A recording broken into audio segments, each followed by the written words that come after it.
Sigurado ka bang okay ka lang? Masakit pa rin ba ang... Love, ayos na ako. Don't worry. Hindi ako apektado sa pagsipa sa akin kanina ni Jonas. Ang inaalala ko lang ngayon ay ikaw. Baka patuloy kanyang guguluhin. Putol ni Gerald sa sasabihin sana ni Jasmira sa kanya. Alam niya nag-aalala ang dalaga para sa kanya pero deep inside, mas nag-aalala siya para dito. Sa nakikita niya kasi kanina, mukhang porsigido ang dati nitong nobyo na muling bawiin si Jasmira na siyang hindi niya din mapapayagan. She loved Jasmira very much. At ngayon nasa tabi niya ng dalaga, hindi siya papayag na may aagaw nito sa kanya. Ipaglalaban niya kung ano man ang kanya hanggang sa wakas. Gerald, ayos lang ako. Huwag kang mag-alala. Kahit na anong gawin ni Jonas na yon, hindi na ako babalik sa kanya. Ikaw ang gusto ko. Ikaw ang mahal ko. Nakangiting sagot naman ni Jasmira kay Gerald. Hindi na rin napigilan ni Gerald ang sarili niya at mahigpit niyang niyakap ang dalaga. Yun na lang naman ang gusto niyang marinig mula kay Jasmira Yun ay huwag nang bumalik kay Jonas at manatili to sa tabi niya. Thank you, Jasmira. Hindi mo lang alam kung paano mo ako pinasaya. Promise, hindi ka magsisisi na akong pinili mo. Hindi niya mapigilan ang sagot dito. Hinalikan niya pa ito sa noo bilang tanda ng paggalang at pagmamahal dito. Samantalang si Jonas naman kasalukuyang nasa loob na ng bar. Lango na sa dami ng nainom na alak at halos magwala na. Pare, tama na yan. Ang dami mo nang nainom Bawal ka pang uminom ng alak pero bakit mo ito ginagawa? Seryosong tanong sa kanya ni Gray. Pilit na inaagaw sa kanya ang hawak niyang baso na may lamang alak. Pero patuloy niyang iniiwas yon. Kahit ngayong gabi lang, gusto niyang makalimutan si Jasmira. Ramdam niyang pag-ikot ng paningin niya. Lasing na nga siya pero bakit ganon? Bakit si Jasmira pa rin ang laman ng isipan niya? Kahit saglit lang, hindi mawala-wala sa balintataw niyang dalaga. Sa pangalawang pagkakataon, kinarama na naman siya pero parang mas matindi yata ngayon. Kung gaano kasakit sa kanyang pagkawala ni Mireya noon sa kanya, mas doble ang sakit na nararamdaman niya ngayon nang dahil kay Jasmira. Pare, mahal ko siya. Mahal na mahal ko si Jasmira at ano bang pwede kong gawin para bumalik siya sa akin? Ano? Lumuluha niyang sambit. Pare, kalimutan mo na siya. May iba na si Jasmira at malabo na talagang maging kayo. Ano ka ba? Mag-move on ka na. Dahil masaya na si Jasmira sa iba. Seryosong sagot ni Gray. Ang pag-ibig nga naman, napakakomplikado. Kung saan tuluyan ang tumalikod ang isang taong akala mo hindi mo gusto. Saka mo naman marirealize na mahal mo palang taong yun. Napaka-unpredictable na pagkakataon. Hindi ko kaya. Mahal ko siya. Mahal na mahal ko si Jasmira. At hindi ko kayang mawala siya sa akin. Seryosong sambit ni Jonas. Pagkatapos sabihin ng katagang yun, nagulat na lang si Gray na bigla na lang tong nawalan ng malay. Jonas! Jonas! Tawag pa ni Gray sa pangalan ni Jonas. Pero walang response mula dito. Nang hawakan niya to para alalayang makaalis na, laking gulat niya na maramdaman niya kung gaano to kainit. Shit! Shit! Tarantang bigkas ni Gray at mabilis niyang inalalayan si Jonas para madala sa ospital. May sakit pala ang taong ito pero nagawang uminom? Ano yun? Gusto na ba talaga magpakamatay itong kaibigan niya dahil lang sa isang babae? Nang muling imulat ni Jonas ang kanyang mga mata, kaagad na tumambat sa paningin niya ang kulay puting kisame. Akmang babango na sana siya nang matigilan siya. Narinig niya kasing nagsalita ang galit na boses ng kanyang ina na si Mami Lourdes. Jonas, mabuti naman at gising ka na. Ano bang ginagawa mo sa sarili mo? Bakit ka ba nagpapakalango sa pag-inom ng alak? Seryosong tanong nito sa kanya. Napatitig siya sa kanyang kamay na may dextrose at hindi mapigilan ng mapailing. Mom, bakit dito? Ano nangyari? Seryosong tanong niya sa mommy niya. Ang huli niya kasing natatandaan na sa isang bar siya at umiinom ng alak. Tapos ngayon magigising na lang siya na nandito na siya sa hospital at nakakaramdam ng panghihina. 3 araw kang walang malay. At alam mo ba kung bakit nasobrahan ka na naman sa alak? Alam mo naman na galing ka sa operasyon. Pero inabuso mo na naman ang kalusugan mo. Ano ka ba? Gusto mo na bang mamatay kang bata ka? Seryosong tanong nito sa kanya. Hindi niya naman mapigilan ang malakas na mapabuntong hininga. Hindi siya makapaniwala na 3 araw siyang nakatulog. Kaya pala nakakaramdam siya ng panghihina ngayon. 3 araw niya palang hindi nagagalaw ang kanyang katawan. Nang muling imulat ni Jonas ang kanyang mga mata, kaagad na tumambat sa paningin niya ang kulay puting kisame. Akmang babangon sana siya nang matigilan siya. Narinig niya kasing nagsalita ang galit na boses ng kanyang ina na si Mami Lourdes. Jonas, mabuti naman at gising ka na. Ano bang ginawa mo sa sarili mo? Bakit ka ba nagpapakalango sa pag-inom ng alak? Seryosong tanong nito sa kanya. Napatitig siya sa kanyang kamay na may dextrose at hindi napigilan na mapailing. Mom, bakit dito? Ano nangyari? Seryosong tanong niya sa mommy niya. Ang huli niya kasing natatandaan, nasa isang bar siya at umiinom ng alak. Tapos ngayon magigising na lang siya na nandito na siya sa ospital at nakakaramdam ng panghihina. 3 araw kang walang malay. At alam mo ba kung bakit? Nasobrahan ka na naman sa alak? Alam mo naman na galing ka sa operasyon pero inabuso mo na naman ang kalusugan mo. Ano ka ba? Gusto mo na bang mamatay? Parang gano'n na nga, Mom. Parang mas gusto ko na lang mamatay kung hindi din lang magiging akin si Jasmira. Seryosong sagot ni Jonas sa ina niyang si Mrs. Lourdes Alarcon. Nagulat naman ito, hindi makapaniwala sa sinabi ng anak. Aware ang ginang kung anong mga nangyayari sa anak niyang ito nitong mga nakarang araw at nag-aalala siya. Feeling niya kasi, unti-unting pinapatay ni Jonas ang sarili nito sa ginagawa nito eh. Hindi niya akalain na ganito kalaking epekto sa anak niya ang mga nangyayari sa paligid nito. Napapabayaan na ni Jonas ang sarili pati na rin ang negosyo ng pamilya. Jonas, ano ka ba iho? Babae lang yan si Jasmira. Marami ka pang makikitang ibang babae na masigit pa sa kanya.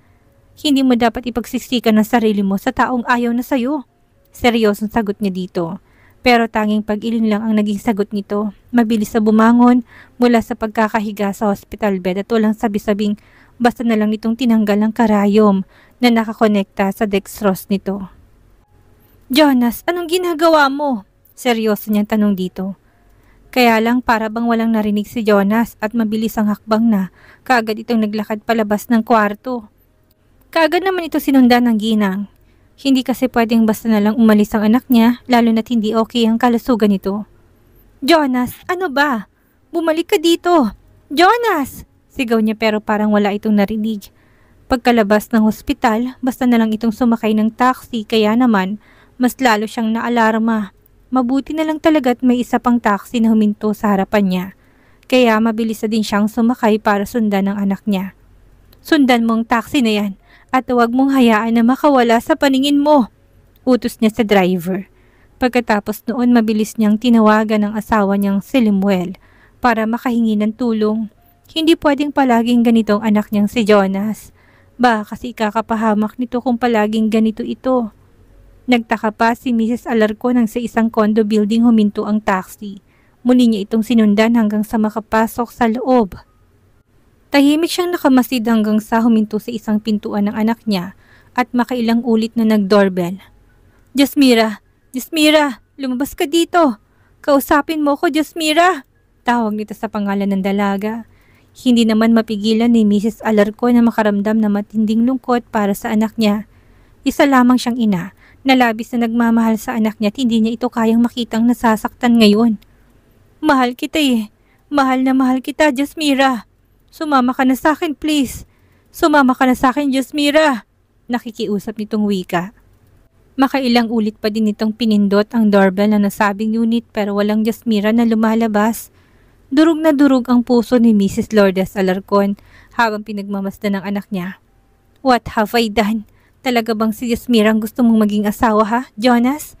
Hindi kanya kayang bigyan ng anak pero bakit siya pa rin ang hinahabol mo? May hina niyang bulong sa kanyang sarili. Bilang ina, hindi niya na kayang makitang nahihirapan ang anak niya. Hindi niya na kayang nakikita pa na nasasaktan ng ganito ang anak niya. Kailangan niya nang gumawa ng pakbang para maging maayos ang buhay ni Jonas bago pa mahuli ang lahat. Sir, ipagpaumanhin niyo po. Pero bawal na po kayo dito. Matagal na po kayong nirereklamo na may-ari ng unit na yan. Dahil sa panggugulo niyo, kaya umalis na po kayo. At huwag na kayong bumalik na kahit kailan. Napansin niyang may 5 gwardyang lumapit kay Jonas. Kaya doon na siya nakaramdam ng pagka-alarma. Napatitig siya sa nakasarang pintuan pa rin ng unit ni Jasmira at hindi niya mapigilan ang mapailing. Siguro nga nakayanan ng tiisin ni Jasmira si Jonas. Sa bagay sino ba namang babae ang matutuwa kung paulit-ulit kang niloko ng dati mong kinakasama, hindi ba? Naiintindihan niya ang sitwasyon ni Jasmira pero mas matimbang pa rin ang nararamdaman ng anak niya. Hindi niya kasi talaga kayang makitang nahihirapan ngayon si Jonas. Mahal na mahal niyang anak niya at tutulungan niya itong maging masaya. Hindi, hindi ako aalis. Hindi ako aalis hanggat hindi ko nakikita si Jasmira. Jasmira, mahal kita. Mahal na mahal kita. Sigaw ni Jonas. Nagumpisa na itong magwala, kaya naman mabilis na siyang napalapit dito. Hindi, huwag. Anak ko siya. Pwede niyo siyang pilitin na lumabas dito pero huwag niyo siyang sasaktan. Seryoso niyang wika. Natigilan naman ng 5 gwardiya at seryoso siyang hinarap ng pinaka-leader ng mga to. Ma'am, kung talagang anak niyo po si Sir, pwede po bang pigilan niyo na po siyang pumunta dito? Hindi na po siya pwede dito, ma'am. Masyado na po niyang nagugulong may-ari ng unit na yan. Seryosong wika sa kanya ng gwardiya. Kaagad naman siyang tumango. Okay, huwag kang mag-alala, kakausapin ko siya. Seryoso niyang wika. Pagkatapos noon hinarap niya ng anak niyang si Jonas para pilitin na sumama na sa kanya. Jonas, narinig mo ba ang mga sinabi nila? Nagrereklamo na daw ang may-ari ng unit na yan. Dahil palagi mong ginugulo. Anak, tama na yan. Hayaan mo na si Jasmira. Ayaw ko na niyang makausap. Seryoso niyang wika. No, mommy, come on. Hindi ako aalis dito hanggat hindi ako hinaharap ni Jasmira.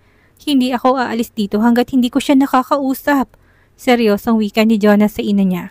Malungkot namang napailing si Mrs. Alarcon habang ramdam niyang bigat ng kalooban ng pinakamamahal niyang anak. Ano na naman ba yan? Si Jonas na naman ba?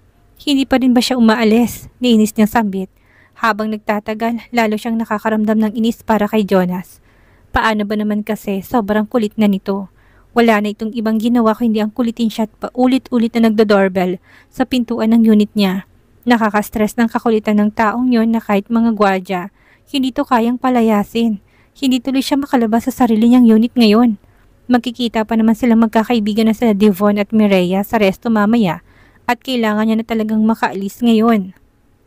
Nakakahiya naman kung malilate siya kung alam niya lang napupunta na naman ang Jonas na ito dito mismo sa unit niya. Dapat ginrab niya na lang ang alok ng nobyo niyang si Gerald kanina na susundin siya. Di sana walang problema. Muli siyang napasilip sa maliit na butas ng pintuan. Nakikita niyang pilit na pinapaalis ng mga gwardya si Jonas pero matigas pa rin ito. Nandito rin pala ang mata pobre nitong ina na si Mrs. Lourdes Alarcon na noon pa man siya naalala niya ayaw nito sa kanya. Kagaya na kaibigan niya si Mireya, ilang beses din siya nitong inofera ng pera para layuan ng anak. Kung alam niya lang ang naloko, hindi pala lang naman siya. Ni Jonas ay dapat pala tuluyan niya ng tinalikuran si Jonas noon pa tinanggap ang alok nitong pera eh. Nawalan patuloy siya ng isang kidney dahil sa pagiging tanga niya noon kay Jonas. Muli siyang napatingin sa relong pambisid niya at hindi niya mapigilan ng mapailing. Hindi niya sasayangin ang outfit of the day niya, no? Kailangan niya nang makaalis dahil baka makatanggap na naman siya ng kantyaw mula sa mga kaibigan niya kung bakit late siya. Isa pa nakakahiyang paghintayin ng buntis na si Mireya. In 2 weeks, aalis na din siya ng bansa. Sasama kay Jonas at Lolo Lawrence patungo sa Germany. Magbabakasyon daw sabay pa-check up na rin daw sa kalusugan niya. Gusto kasi na maglolo na sumailalim siya sa bagong operasyon para mapalitan ng isang kidney na wala sa kanya. Napakamahalaga sa kanya ng pamilya Reyes. Kaya naman hindi siya sasayangin ng pagmamahal na inaalay sa kanya ni Gerald. Aalagaan niya pag-ibig nito sa kanya at magiging tapat siya dito hanggang sa wakas. Isang malalim na buntong hininga ang kanyang pinakawalan. Sinuklay niya ang nakalugay niyang buhok gamit ang kanyang daliri bago niya dahan-dahan na binuksan ang pintuan ng kanyang unit. Bahala na nga, lalabas na siya, aalis na siya. Hindi niya sasayangin ang oras niya sa paghihintay kung kailan ba talaga aalis ang Jonas na to. Sa pagbukas ng pintuan ng kanyang unit, napansin niyang nakatitig na sa gawin niya si Jonas. Baka sa mga mata nitong tuwa at mabilis na naglakad papalapit sa kanya. Jasmira, sabi ko na nga ba't hindi mo ko matitiis eh? Mahal mo pa rin ako, hindi ba? Ako pa rin naman ang gusto mo, hindi ba? Seryoso nitong wika sa kanya. Hindi niya naman mapigilan ang marahas na mapabuntong hininga. Sa totoo lang, nakakaumay na ang ganitong palaging linyahan ni Jonas eh. Siguro kung noong nagsasama pa sila, at ipinapakita nitong affection nito na kagaya ngayon, baka siya na ang pinakamasayang babae sa balat ng lupa. Kaya lang, niloko siya nito eh. Ilang beses na sinaktan at tinaboy, at hindi niya na kayang balikan pa ang lalaking minsan ang dumungis sa buo niyang pagkatao. Hindi ako lumabas sa loob ng unit na ito para harapin ka. May lakad ako kaya huwag kang hahara-hara sa daanan ko. Seryoso niyang sagot dito at walang sabi-sabing tinabig ang kamay nito na akmang hawakan siya. Napansin niyang pait na gumuhit sa mga mata nito habang nakatitig sa kanya. Jasmira, bakit ba napakawalang puso mo na? Hindi ka naman dating ganyan Hindi mo ba alam na masyado ako nasasaktan sa ginagawa mong yan sa akin? Seryoso nitong sambit. Hindi niya naman mapigilan ang mapataasang kilay sa sinabi nito. Ang lagay ba parang kasalanan niya pa kung bakit to nagmumukhang miserable ngayon. Gayong kung tutuusin, ito ang unang nanakit sa kanya. Jonas, tama na. Hindi na kita gusto. Seryoso niyang sagot dito at mabilis na naglakad paalis. Kaya lang muli siyang napahinto sa pagakbang nang muli itong nagsalita. Jasmira, ano bang pwede kong gawin para mapatawad mo ko? Sabihin mo sa akin please. Please. Wala. Wala kang ibang dapat gawin kung hindi ang lubayan mo na ako, Jonas. Yun lang naman ang gusto ko't wala nang iba. Seryoso niyang sagot dito at walang lingon likod na tuloy na siyang umalis. Narinig niya pang makailang ulit na pagtawag sa kanya ni Jonas pero hindi niya na yun pinansin pa. Wala na siyang pakialam. Ayaw niya nang balikan pa ang taong naging dahilan kung bakit halos lumuha siya ng dugo dahil sa pait na naranasan niya mula sa mga kamay nito. Jasmira, you're late. Kagad na salubong sa kanya ni Devon pagkalapit niya pa lang sa mga ito. Naabutan niya mga ito dito mismo sa paborito nilang restaurant at mukhang kanina pa ang mga ito dahil may mga pagkain na nakahain sa ibabaw ng mesa. Naka-order ng mga pagkain ng mga kaibigan niyang ito at siya na lang yatang hinihintay. Sorry, hindi sana ako malilate today kaya lang may asungot na naman sa labas ng unit ko. Seryoso niyang wika at pagkatapos noon, isa-isa niyang nilapitan ng mga kaibigan niya para makipagbeso. Pagkatapos noon, naupo na rin siya sa bakanting upuan na alam niyang nakalaan sa kanya at isa-isang tinignan ang mga pagkain na nakahain sa mesa. Ni hindi niya na mapansin ang makahulugang tinginan nila Mireya at Devon. Who? Sinong asungot ba yon? Don't tell me na maliban kay Doc Gerald Reyes, may iba ka pang admirer. Abat ang haba ng hair ng Jasmira namin Nakangiting sagot naman ni Mireya. Hindi niya naman mapigilan ng mapailing. Hindi isang admirer ang tingin ko sa kanya, kundi isang asungot na wala ng ibang ginagawa, kung hindi sirain ang gabi ko. Imagine sa tuwing dumadating ako galing sa opisina, nasa labas na siya ng unit ko. Hinihintay ang pagdating ko at nagmamakaawang balikan ko raw siya. Seryoso niyang wika. What? You mean si Jonas? Abat, gago yun Seryosong sagot ni Devon. Kagad naman siyang tumango. Tumpak, siya nga, nakakaumay na nga Ilang beses ko na sinabi na lubayan niya na ako, pero ayaw makinig. Pabalik-balik pa rin at patuloy sa pagmamakaawa. Nakakarindi na, and at the same time, nag-aalala din ako. Lalo na't alam niyo naman na kami na ni Gerald, hindi ba? Seryosong wika niya. Ha? Kayo na ni Gerald? You mean, sinagot mo na siya? Halata ang excitement sa boses ni Devon na tanong nito sa kanya. Nakangiti naman siyang tumango. Yes, kami na ni Gerald, and you know what?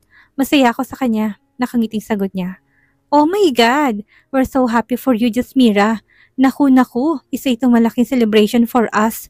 Sa wakas, nakawala ka na rin sa galamay ng lintik ni Jonas na yun. Sabat naman ni Mireya. Hindi niya naman mapigilan na mapangiti. Alam niyang noon pa man, ayaw na ng mga kaibigan niya kay Jonas para sa kanya. Kaya lang matigas ang ulo niya, kaya deserve niya tuloy ang masaktan. Pero ngayon wala na. Masasabi niyang wala na. May isang Gerald na siyang mahal siya at wala na siyang balak pang pakawalan ito. Yeah, you know what? Tama lang talaga na kay Gerald ka na lang, Jasmira. Kisa naman kay Jonas na napakagago. Saka ano pa ba ang rason niya at bakit pabalik-balik siya sa unit mo? Don't tell us na balak kanyang gawing kabit. Married na nga siya, hindi ba? Seryosong sagot naman ni Mireya. Maybe, pero sorry na lang siya. Wala nang dating Jasmira na patay sa kanya. Tuluyan na ako naka-move on at may bago na ako minamahal. Nakangiting sagot niya. Kaagad naman nagpalakpakan ng mga kaibigan niya. Congratulations, Jasmira. Full support kami sa bago mong pag-ibig kaya go! Maging masaya ka hanggat sa gusto mo sa piling ni Gerald. Nakangiting wika ni Mireya sabay taas pa nito ng baso nitong may lamang juice. Yes! Para sa love life ni Jasmira. Cheers! Ani naman ni Devon sabay taas din ito sa baso nitong may laman ding juice. Wala na siyang nagawa pa kundi sakyan na lang ang kalokohan ng mga kaibigan niya. Wala friends talaga sila noon pa at magkakarami sila sa lahat ng oras. Ngayong mulat ng mga mata niya at naka-move on na siya. Hindi niya nababalikan pang pagkakamaling nagawa niya sa buhay niya dati.